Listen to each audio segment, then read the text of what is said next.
Hi everyone, good day. My name is Ope Oyetunji. I'm a poet, an editor, and a teacher. So how here on the poems I love. The poems I love. I'll be reading 3 to 4 poems that are really dear to my heart and I find fascinating.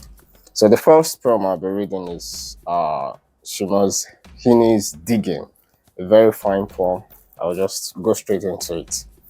Again, the title of the poem is Digging by Seamus Heaney. Here goes. Between my finger and my thumb, the squall pen rests, snug as a gun. Under my window, a clean rasping sound when the spade sinks into gravelly ground. My father digging. I look down till his training ramp among the flower beds bends low, comes up 20 years away, stooping and reading through potato drills where he was digging. The coarse boot nestled on the log, the shaft against the inside knee was levered firmly. He rooted out tall tops, buried the bright edge deep to scatter new potatoes that were picked, loving their cool hardness in our hands. By God, the old man could handle his spade, just like his old man. My grandfather cut more turf in a day than any other man on Tona's board. Once I carried him milk in a bottle, corked sloppily with paper. He straightened up to drink it, then fell to right away, nicking and slicing neatly, even swords over his shoulder, going down and down for the good turf, digging. The cold smell of potato mold, the squelch and slap of soggy peat, the curt cut of edge through living roots awakening in my head. But I have no spade to follow men like them. Between my finger and my thumb, the squall pen rests. I'll dig with it. Now, this poem, I find this poem fascinating because it combines the elements of the agrarian and the new mode of telling stories, that's writing. The persona here is just telling us about his father and his father's father who were into agriculture and were very good at it. And now he says, oh, I do not have a spade, but I can do what my father and my grandfather did with my pen. So I find it very powerful because it did not in any way denigrate the doings or the activities of his forebears, right? He saw it as something he can improve on. But as a result of education and culture and civilization, he sees the pen as a replacement for the spade that his father, his forebears were using. So it's something that we as Africans, as readers and everyone, because almost everyone, agriculture is like the bedrock of human civilization. That's like the starting point for everyone. So whatever developments we have as humans, computers and all of that, we should not neglect agriculture. That is exactly what the poem is about. So that's why I love the poem. All right, I'll be reading the second poem quickly.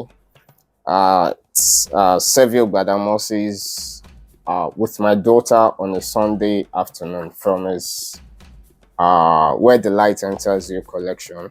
I think his second collection. With my daughter on a Sunday afternoon. Trying to get some sleep on a Sunday afternoon is an impossible task when you're a father to a boisterous little girl. The three-seater is never big enough for the two of you to lie on, and the living room bursts at the seams, overcome by her playfulness. She runs around as if to cure her boredom. She climbs the three-seater and sits on my stomach, lifting and landing her bum till my intestines cry foul. She reaches for my face, planting a deep kiss on my lips, and then grabs my bald head, clawing deep into it with her talon-shaped fingernails. "Stop hurting Daddy," I exclaim as the pain runs down my spine. I have not been raising a little terrorist for the past 18 months. Or have I? Daddy needs some sleep. She stops and places her right palm on my lips. Then she lets out a boisterous laugh and starts the drama all over again. Now, this poem is interesting. I find it interesting because it treats something playful, just a quotidian affair, a father and an 18-month daughter, just on a Sunday afternoon. And the way it is, the playfulness of it does not in any way delimit the creativity. And that's what creativity is all about. I think it's often said of saints that saints are people who do, or who did, because they're always dead, people who did extraordinary things in an extraordinary way. Now, writers, I see poets as people who portray ordinary things in extraordinary manners using creativity.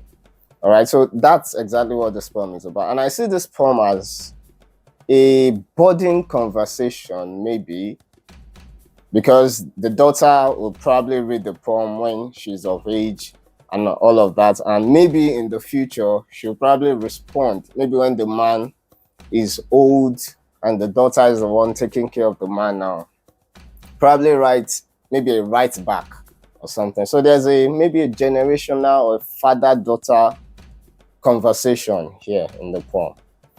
All right.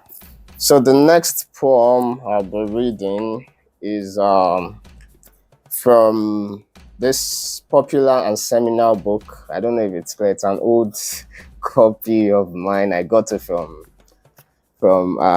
somewhere very, these booksellers. Well, it's very precious to me. It's very rare to find.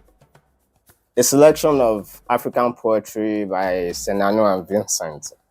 It's a very fine one. So I'll be reading The Cathedral by Kofi Awoonor. Very short poem, but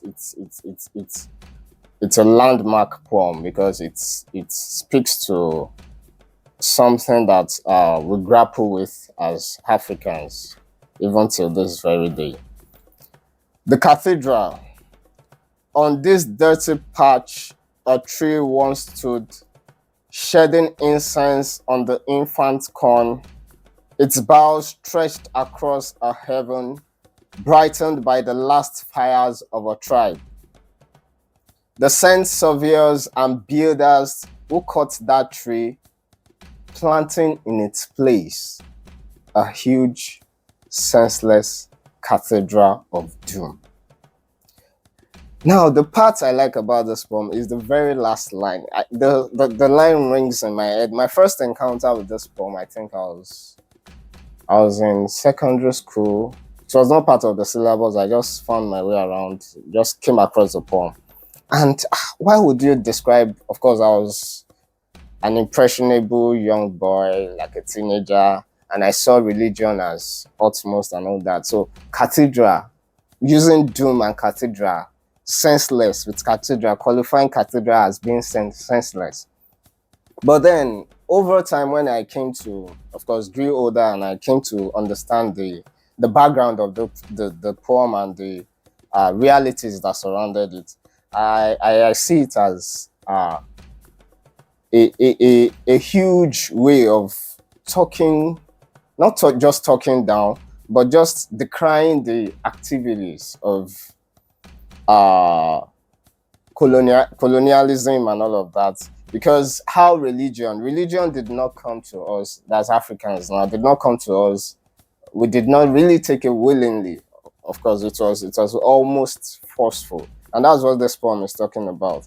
Because it pictures this tree, beautiful tree. It's that symbolic representation of the growth, the ambience of African civilization, African way, prior to the advent of the colonialist. And instead of allowing these things to grow, that's the tree to grow, they sent surveyors and builders to cut that tree and replaced it with a huge, yes, it is huge, it is big, magnificent, but it's still senseless. And its auguries are negative. The poet is saying is a cathedral of doom. And of course, I need not say the negative effect of maybe not particularly negative, but the effects of religion on us as a people. All right. So that's the poem. This Kofi Awoonor is, of course, a beautiful poet, a Ghanaian poet, but maybe part of, and ironically, he died. I think he was killed with a bomb or something. One ill-fated killing at a shopping mall in Kenya, I guess. Yes, in Kenya. So this is also an offshoot of colonialism, if you ask me. All right. So the last poem I'll be reading is J.P. Clark's "Here Nothing Works." J.P. Clark's "Here Nothing Works." From the very title, you can tell that the poem is in Nigerian parlance. It's not here to play because it decries the insensitivity, the ineptitude of our leaders. Where it does not just put the blame on the leaders, it shares a large chunk of that blame on the led too. So here's the poem. Here Nothing Works by J.P. Clark. Here nothing works, services taken for granted either break down or do not get started at all when introduced here. So supply of water that is basic to life after air recreates for the people, desert condition even by the sea. As everyday darkness increases over the land, just as more dams go up, and rivers reach levels approved by experts. What is it? Is it in ourselves or in our soil that things which connect so well elsewhere, like the telephone, the motorway, the airways, dislocate our lives so much that we all begin to doubt our own intelligence? It cannot be technology itself in our hands fails us, for we pick up the skills fast enough, as all vendors know, who sell to us round the world. But the doctor, playing God in his world of death, many outside are dying to enter, forget or denies his oath and law, and should rule the land so each may be free to cultivate his talent, for the well-being of all breaks down in all departments of life, from classroom to courthouse. For many, remembering the principle, do not believe in its practice anymore. So something there must be in ourselves or in our times, that all things working for good elsewhere do not work in our expert hands when introduced to our soil that is no different from other lands. All right, this poem, Here Nothing Works, is, of course, we know how acerbic J.P. Clark can be when talking about the leaders, not just the leaders, when talking about issues generally. I remember that is controversial work, America the America, which was a landmark work. But all right, so Here Nothing Works, fine poem. Of course, the writing is somewhat disjointed. I feel that maybe that's deliberate because the issue is treating is a representation of the disjointedness of our nation. Because it says nothing works here. Water, which is the most basic after air, we do not have, right?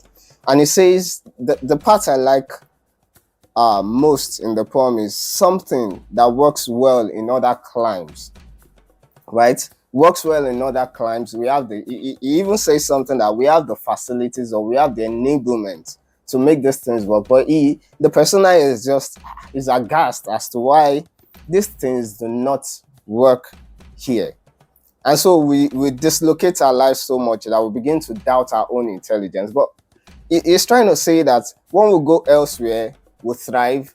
But here, where we even have the resources, we have the mineral resources, the raw materials, things do not just work well. And so is a question, right? Is a question. It's a way of asking people, the populace, ask why is nothing working here? All right. So the poem is thought provoking. It's a it has this enduring discourse. The discourse is enduring because we still grapple with the realities even till this very moment. All right, that's just the 4 poems have here. I hope you enjoyed them. Till I see you again on this episode. Bye.